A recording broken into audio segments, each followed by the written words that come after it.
se inquieta a esta hora. Se levanta en protesta. 1968. Para unos, un año trágico. Para otros, mágico. El orden establecido tras la Segunda Guerra Mundial se tambalea. Los jóvenes toman las calles para exigir un mundo nuevo. Los estudiantes de Praga se sientan delante de los tanques para impedirles avanzar. A Viena han acudido periodistas del mundo entero. De aquella discreta apertura democrática en el este informa desde Viena la primera mujer corresponsal de televisión española. Desde Viena les ha informado Ana Isabel Cano.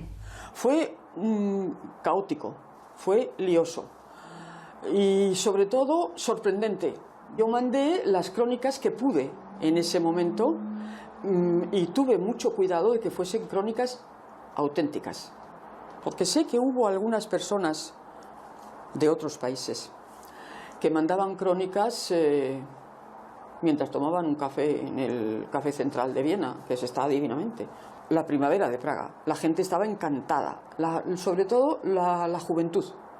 Estaba feliz con todos aquellos movimientos que además de refilón se recordaba todo lo que estaba pasando en Francia. Los disturbios estudiantiles en París. Si en Praga los tanques soviéticos acabaron con el socialismo de rostro humano, en París los estudiantes se esforzaban por encontrar la playa bajo los adoquines. Todas las luchas, el feminismo, el ecologismo, el antiimperialismo, el pacifismo, la lucha por los derechos civiles, todos nacen de mayo del 68. Ese es el primer año en la historia en donde el sujeto protagonista de la historia, que hasta aquel momento se decía que era la clase obrera y el proletariado y todas esas cosas, tiene que competir con otros nuevos sujetos revolucionarios que son los jóvenes. Es decir, la consigna era lo que posiblemente llegó aquí, supongo, pero no se puede uno fiar de nadie más de 30 años, decía. El veterano periodista José María Carrascal era entonces el corresponsal del diario Pueblo en Nueva York.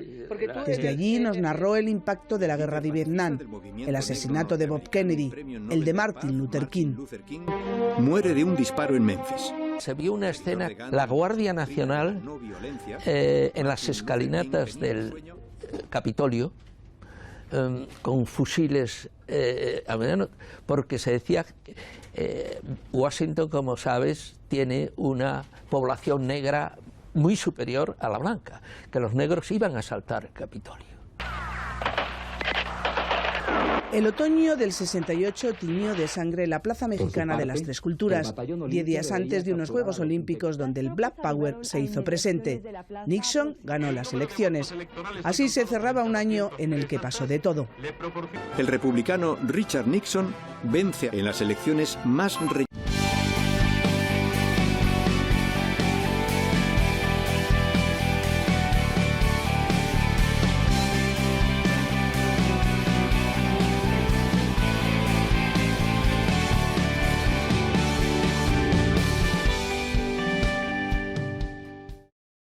Good evening. The Reverend Dr. Martin Luther King, 39 years old and a Nobel Peace Prize winner, and the leader of the nonviolent civil rights movement in the United States, was assassinated in Memphis tonight.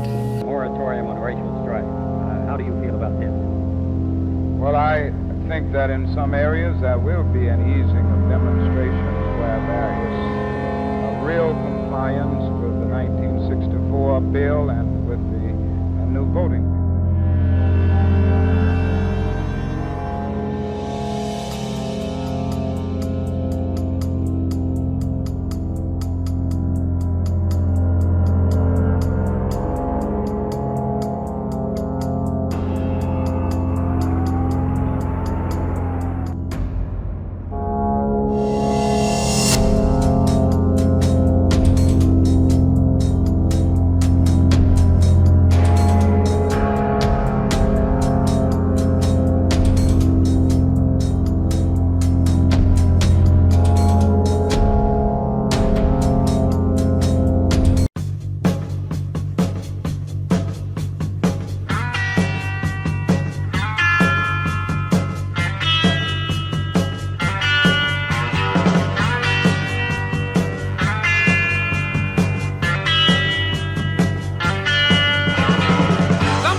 Praga, 1964.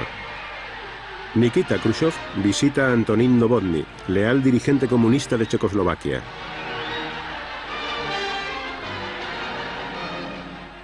Khrushchev presumía de que el sistema soviético era dinámico y próspero. Los comunistas eran hermanos, miembros de una misma familia que compartían los recursos y las bromas.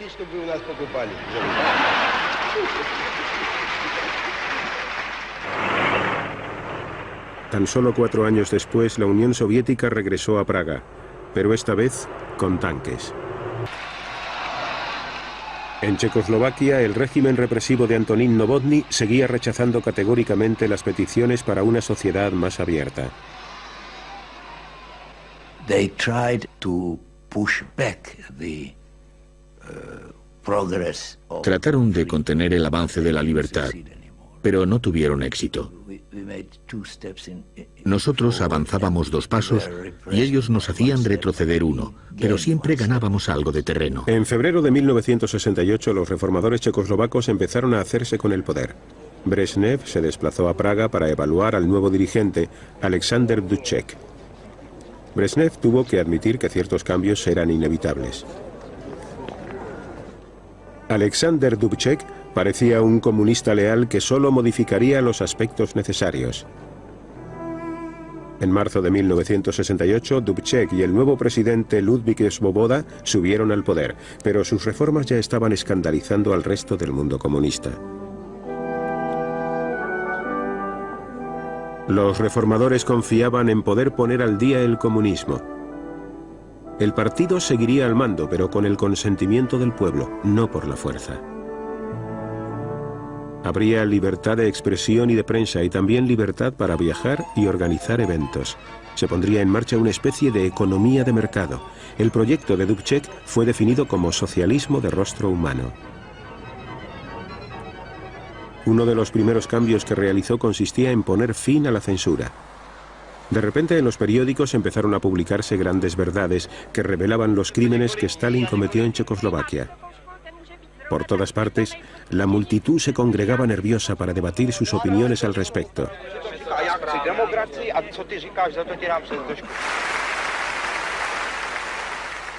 Tras 2 décadas de terror y silencio, checos y eslovacos podían volver a alzar su voz.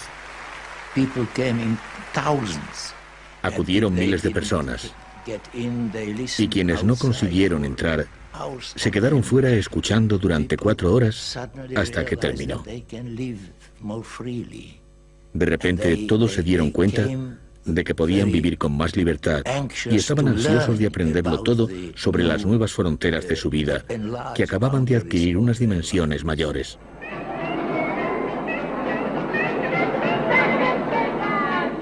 Checoslovaquia recibió toda una avalancha de visitantes y de estilos de vida occidentales. En este día de la liberación se respiraba un ambiente de felicidad completa. La confianza mutua entre el pueblo y sus dirigentes crecía. ¿Pero conseguirían reformar el comunismo? Por un lado, querían preservar el comunismo y el socialismo, como lo llamaban ellos. Pero por el otro, querían darle un rostro más humano. Y para ello tendrían que levantar un poco la mano. Se podría decir que su mano era como la tapa que cubre una olla. Esperaban que al levantarla un poco, la presión del interior no la hiciera saltar por los aires, y de ocurrir esto, confiaban en poder controlar la situación. Resultaba divertido. En la década de los 50, y por esa época, todo el mundo miraba tras de sí para ver si alguien le seguía.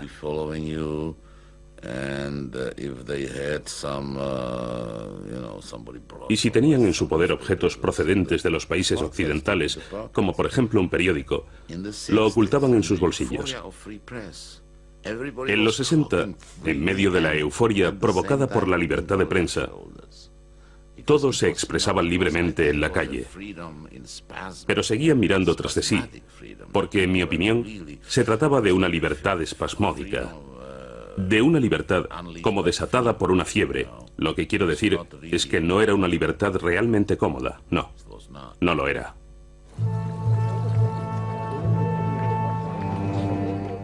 En mayo, un adusto primer ministro soviético, Alexander Kosygin, visitó a los checos. El disgusto que causaban a los soviéticos las reformas de Dubček se transformó en horror. Moscú temía que el Partido Comunista pudiera perder el poder. Y lo que era aún peor, Dubček podía modificar los bandos de la Guerra Fría. Tan solo unos pocos comunistas de línea dura compartían las ideas del Kremlin. Не жадали ніц звлашнего. Заставте розклад страны. No pedían nada especial. Tan solo que se pusiera freno a la desintegración del partido, a las actividades anticomunistas y a la propaganda antisocialista.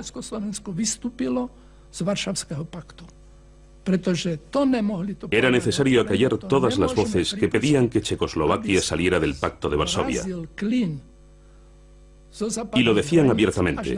No podemos aceptarlo. No podemos aceptar que las fronteras occidentales cada vez se acerquen más a los límites de la Unión Soviética. A principios del verano, las tropas del Pacto de Varsovia llevaron a cabo maniobras cuya existencia todo el mundo conocía en territorio checoslovaco. Tras los ejercicios, dejaron su red de señales en el terreno. No resultaba difícil captar la advertencia. Las amenazas de Moscú y del Pacto de Varsovia no consiguieron que Dubček cediera. En julio, Brezhnev, Kosygin y el Politburo al completo llegaron desde Moscú con nuevas exigencias.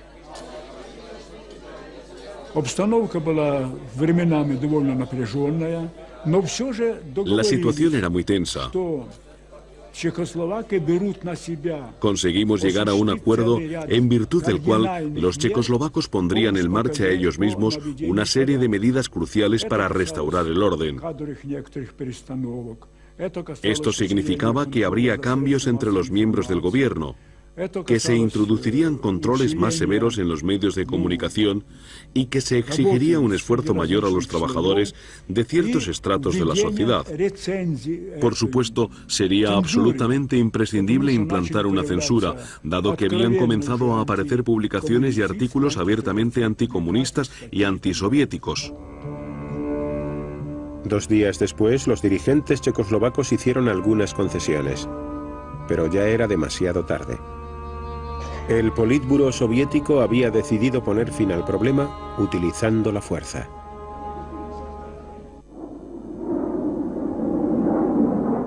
La noche del 21 de agosto, paracaidistas soviéticos tomaron el aeropuerto de Praga. Los ejércitos de la Unión Soviética y del Pacto de Varsovia irrumpieron en territorio checoslovaco.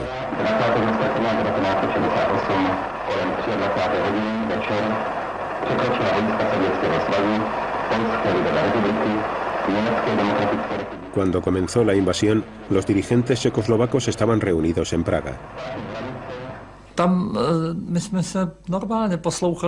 Oímos los aviones por encima de nuestras cabezas. Dubček estaba esperando recibir un mensaje telefónico, pero en su lugar se abrió la puerta de repente y entraron en la estancia paracaidistas armados con kalashnikovs. Se situaron detrás de nosotros y el comandante dijo que se iban a encargar de protegernos en nombre de las fuerzas del Pacto de Varsovia. Lo que ocurrió después nos demostró que éramos sus prisioneros. Antes de que los detuvieran, los dirigentes del partido se las arreglaron para condenar la invasión.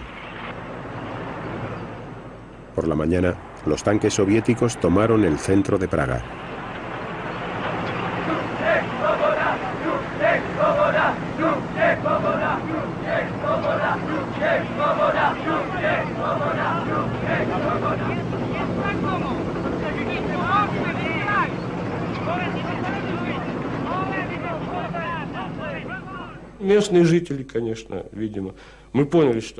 Una gran parte de la población estaba perpleja, no daba crédito a sus ojos.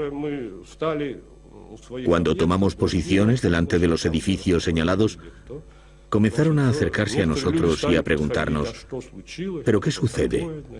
¿Qué está pasando?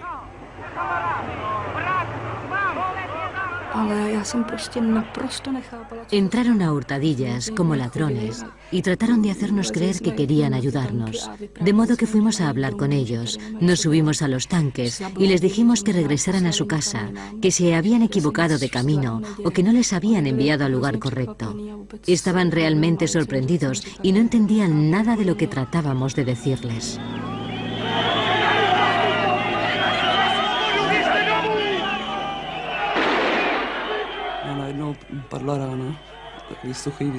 De repente oímos un disparo y vi a un chico caer al suelo a tan solo 2 metros de mí. El vehículo acorazado comenzó a avanzar y la gente se hizo a un lado de la calle. Pero éramos demasiados para esas calles tan estrechas. Yo estaba casi en medio. No podía retroceder. Y el vehículo me golpeó al pasar. No pude hacer nada, chocó contra mi pierna, con la rueda delantera.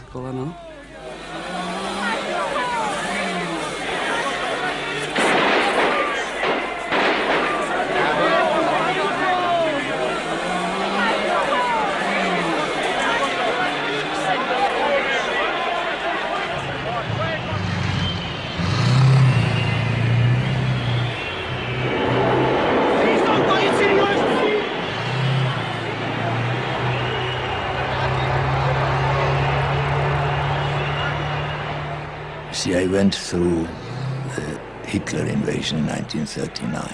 Yo viví la invasión de Hitler en 1939 y he de decir que la invasión soviética de 1968 fue un golpe aún más cruel, si cabe, que el de Hitler. Porque él era nuestro enemigo declarado y de él solo esperábamos lo peor. Sin embargo, aquellos que durante años y décadas se habían declarado a sí mismos nuestros mejores amigos, nuestros hermanos y los guardianes de nuestra independencia, entraron en Checoslovaquia con un ejército compuesto por 500.000 de soldados para suprimir nuestra lucha por un poco más de libertad. Llegaron para aplastar, asesinar y, en definitiva, para acabar con ese intento de democratizar el socialismo.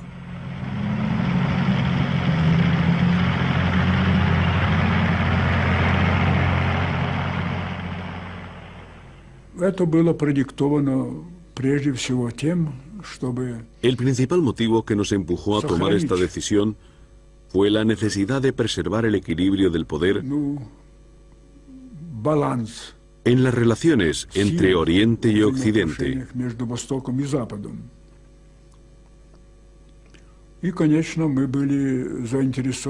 Aunque, por supuesto, también nos interesaba conservar el sistema establecido en Checoslovaquia. Los líderes checoslovacos que fueron secuestrados decidieron que la resistencia no tenía futuro alguno. En un trágico comunicado, Dubček desveló la noticia. Prosím vás, nedopusťte provokácie. Nedovolte vniesť paniku do našich hradov. Nezostáva nám v ťažkej situácii nič iné. El experimento checoslovaco, la tentativa más osada de combinar el comunismo con la democracia, había fracasado.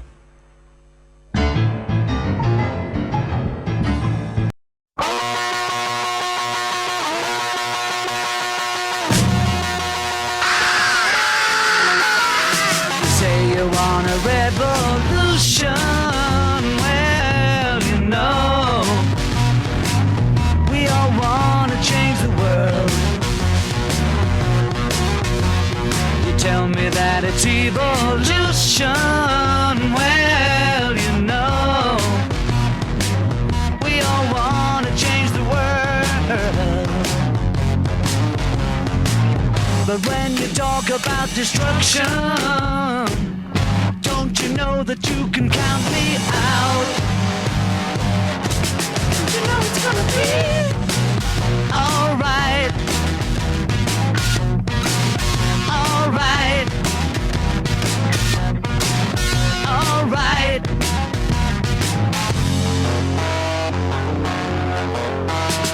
You say you got a real solution. Well, you know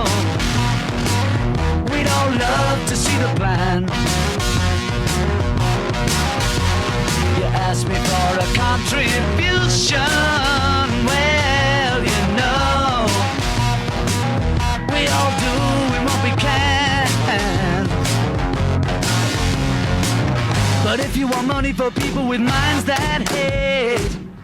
All I can tell you is, brother, you have to wait. Alright. Alright. Alright.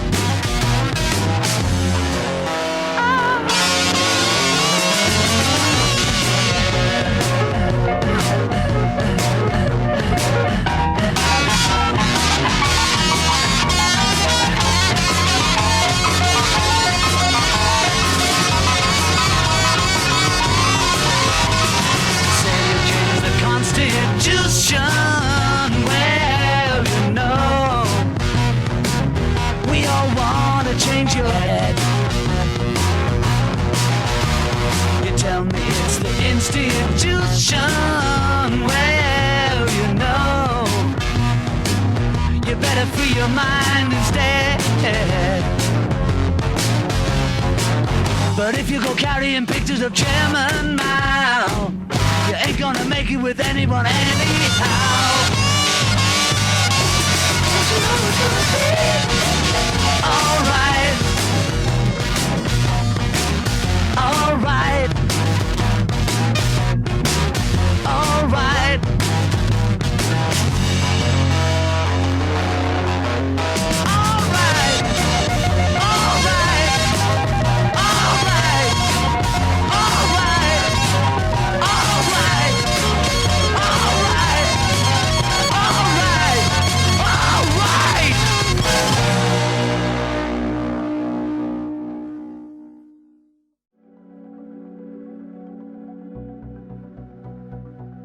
По вопросу об организации Восточного.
Will end with what we want is a new society based on workers' council. You know, this I know it's not the time now, but I think that the great important thing now in France that people have learned that they can change something if they go in the street.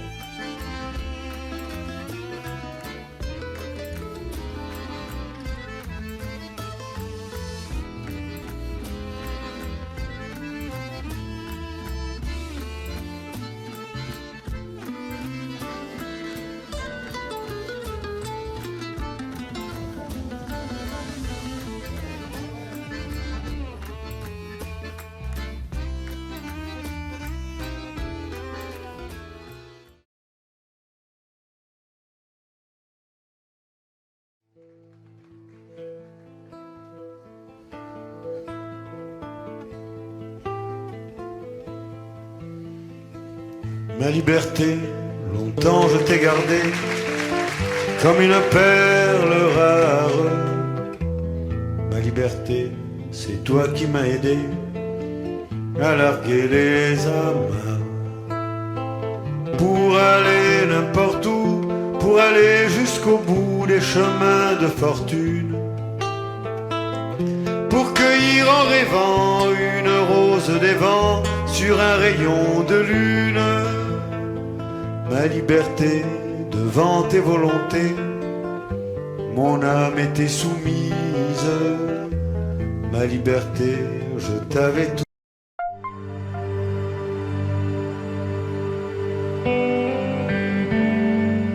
Vienen riendo. Bajaron por Melchor Ocampo, La Reforma, Juárez, 5 de mayo. Muchachos y muchachas estudiantes que van del brazo en la manifestación con la misma alegría con que hace apenas unos días iban a la feria. Jóvenes despreocupados que no saben que mañana, dentro de 2 días, dentro de 4, estarán allí hinchándose bajo la lluvia después de una feria en donde el centro del tiro al blanco lo serán ellos, niños blancos.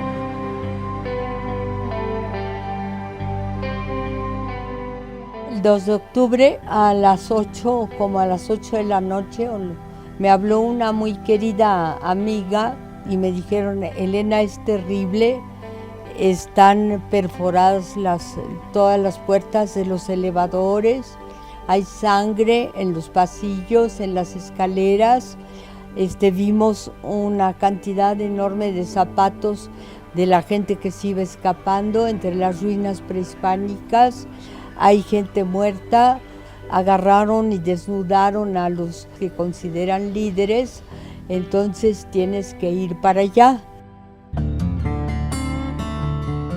Me fui muy temprano y estaban todos los vidrios rotos de todas las tiendas de abajo de Tlatelolco, estaban todavía los zapatos y estaban soldados, tanques, era un estado de sitio. Toda la enclave de Tlatelolco sentí como que estaban en guerra y me impactó mucho. Y a partir de ese momento empecé a recoger. En mi casa venían a contarme lo que habían vivido algunos y luego fui mucho cuando entraron a Lecumberri los líderes, fui los domingos a verlos, que era el día que se podía uno apuntar para ahí. En esa época yo trabajaba en Novedades, que pertenecía a los O'Farrill, y creí que los iban a publicar y me rechazaron todos los artículos. Pero yo seguí trabajando, seguí haciendo entrevistas, entonces de cada uno, cuando decían lo mismo, repetían lo mismo, escogía yo el fragmento que a mí más me gustaba o más me emocionaba. Y entonces así, como un tejido, como quien teje una bufanda, fue creciendo el libro. A partir de, pues que yo creo que sobre todo a partir de mis emociones, ¿no? Es un testimonio, está hecho con las voces de la gente. Esa es la ventaja de ser periodista. Se coló la noticia de que se iba a publicar un libro sobre el movimiento estudiantil. Parece que llegó un anónimo y que decía que le iban a poner una bomba a la imprenta. Bueno, fue una noticia muy peregrina, pero don Tomás Espresate dijo: miren, yo estuve en la Guerra Civil de España, yo vi caer las bombas, yo sé lo que es pelear, y ese libro se publica. Una de las cosas más bonitas de los jóvenes era tomar la calle, sentir por primera vez que ellos podían caminar por su calle, por su ciudad, por México, por su país, que el país era de ellos y que también eran responsables del país.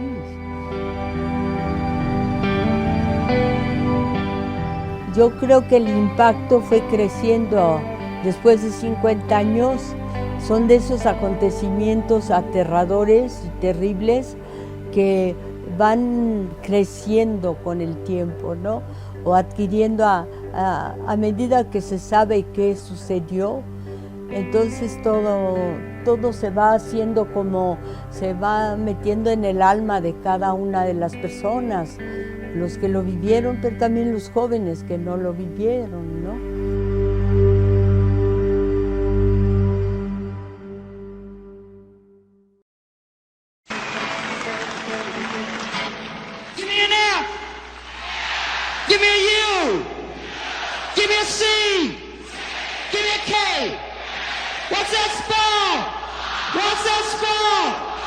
that spell? What's that spell? What's that spell? Well, come on, all of you big strong men. Uncle Sam needs your help again. Got himself in a terrible jam way down yonder in Vietnam. Put down your books and pick up a gun. We're gonna have a whole lot of fun. And it's 1, 2, 3. What are we fighting for? Don't ask me, I don't give a damn. The next stop is Vietnam. And it's 5, 6, 7. Open up the pearly gates. Well, there ain't no time to wonder why. We're all gonna die. Now come on, Wall Street, don't be slow. Why, man, this is war a go-go. There's plenty good money to be made, supplying the army, wheels of the trade. Just open it if they drop the bomb. They're dropping on the Viet Cong. And it's 1, 2, 3, 4. Don't ask me, I don't give a damn. The next stop is Vietnam. And it's 5, 6, 7. Open up the pearly gates. Well, ain't no time to wonder why. We're all gonna die. Now come on, generals, let's move fast. Your big chance is here at last. Now you can go out and get those Reds, cause the only good commie is one that's dead. And you know that peace can only be won when you're blowing them all, the kingdom comes. Sing it! 1, 2, 3. What are we fighting for? Don't ask me, I don't give a damn. Louder! Vietnam. And it's 5, 6, 7. Open up the pearly gates. Well, ain't no time to wonder why. People all gone. Listen, people, I don't know how you expect to ever stop the war if you can't sing any better than that. There's about 300,000 of you fuckers out there. I want you to start singing. Come on. And it's 1, 2, 3. What are we fighting for? Don't ask me, I don't give a damn. The next stop is Vietnam. And it's 5, 6, 7. We're open up the pearly gates. Well, ain't no time to wonder why. We're all gonna die. Now come on, mothers throughout the land. Pack your boys off to Vietnam. Come on, fathers, don't hesitate. And send your sons off before it's too late. Be the first one on your block. Have your boy come home on the box. All right. 1, 2, 3. What are we fighting for? Don't ask me, I don't give a damn. The next stop is Vietnam.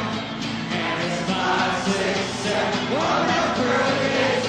Well, ain't no time to wonder why. We're all gonna die. All right. Ladies and gentlemen, country forward. Marvin, please.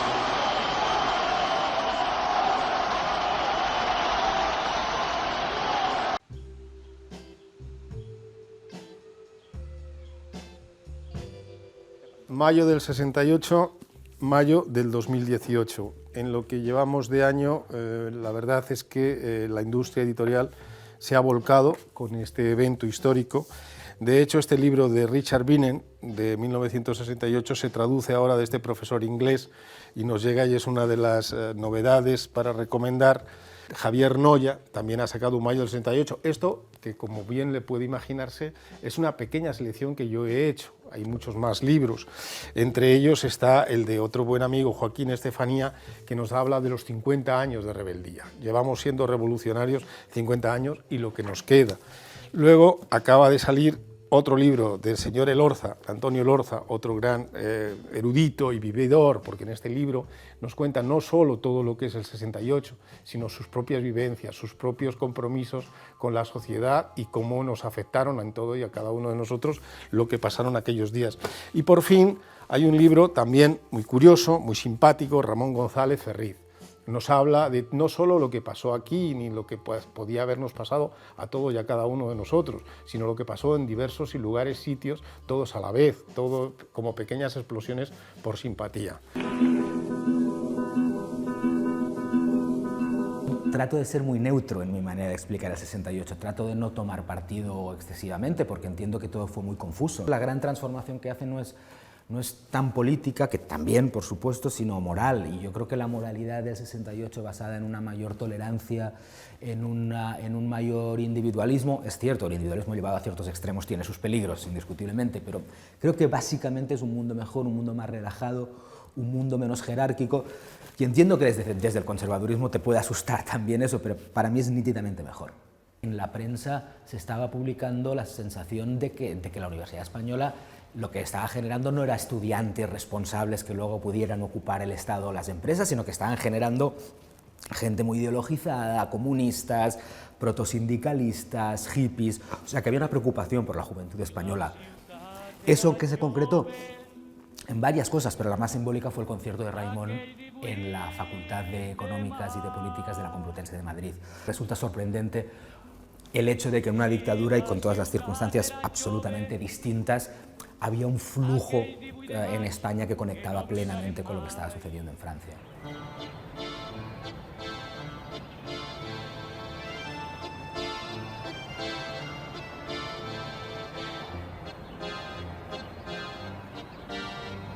Me recuerdo muy bien porque vivía en París, estudiaba en un instituto, en un liceo, y además tenía tengo dos hermanos mayores. En esta época no miraba la televisión, vivíamos un poco con la radio, y todas las noches me acuerdo muy bien que como escuchaba trabajando la radio, siempre había reportajes sobre lo que estaba aconteciendo en el barrio latino. Queda varias cosas. Queda primero, efectivamente, este momento de gran liberación intelectual, sexual, de los modos de vivir, de la relación en las familias, de la autoridad, etc. Y esto ha quedado como parte del ADN francés, yo diría, de que los intelectuales tienen un papel, el pueblo es un pueblo político y las luchas sociales siempre son ejes del quehacer de la sociedad. Ya, las maneras de vivir, ya no tienen nada que ver. Y entonces el tipo de contestación, de puesta en tela de juicio de la sociedad, ahora es diferente. Hay redes sociales, etc.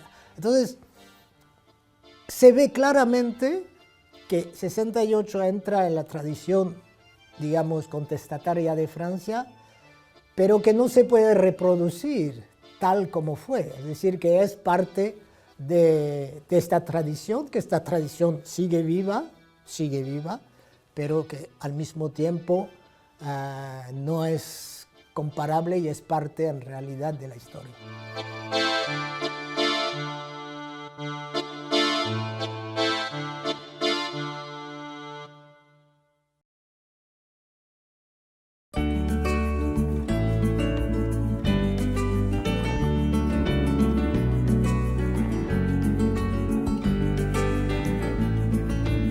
Papá, cuéntame otra vez ese cuento tan bonito de gendarmes y fascistas y estudiantes con flequillo y dulce guerrilla urbana en pantalones de campana y canciones de los Rolling y niñas en minifalda.